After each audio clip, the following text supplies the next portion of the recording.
Welcome to Psychology of Humans. Today, we explore the life and ideas of Albert Ellis, the bold, outspoken psychologist who challenged the way people think about their thoughts. Ellis created Rational Emotive Behaviour Therapy, better known as REBT, a method that reshaped modern psychology and heavily influenced cognitive behavioral therapy as we know it today. Albert Ellis believed something radical. It's not events that disturb us, it's the beliefs we hold about those events. People often assume their emotions come directly from what happens around them. A breakup makes us devastated. A setback makes us angry. A failure makes us ashamed. But Ellis argued the opposite.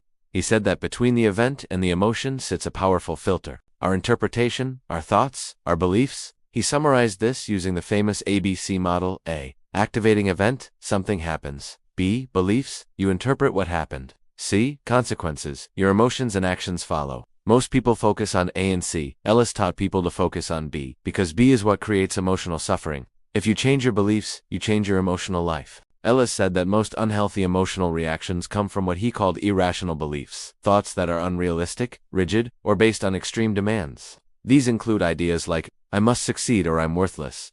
People must treat me fairly at all times. I can't stand discomfort. He called these musts, shoulds, and have-tos rigid demands we place on ourselves, on others, and on the world. He famously said, stop masturbating, a deliberately provocative way of telling people to stop demanding perfection from life. Ellis believed that when we question these irrational beliefs, we gain freedom. The technique he developed is simple but powerful, asking whether your belief is logical, realistic, or helpful. When you challenge an irrational belief, it weakens. When you replace it with a rational one, your emotional life becomes more stable, flexible, and resilient.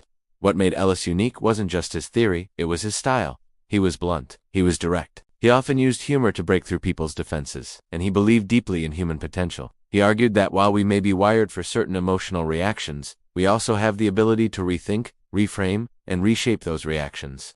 He believed that we are capable of self-direction, self-acceptance, and genuine change, not by changing the world, but by changing how we interpret it. Ellis's work influenced almost every modern therapeutic approach that focuses on thoughts and beliefs. Cognitive behavioral therapy, acceptance-based therapies, and rational-focused methods all owe a great deal to his early ideas.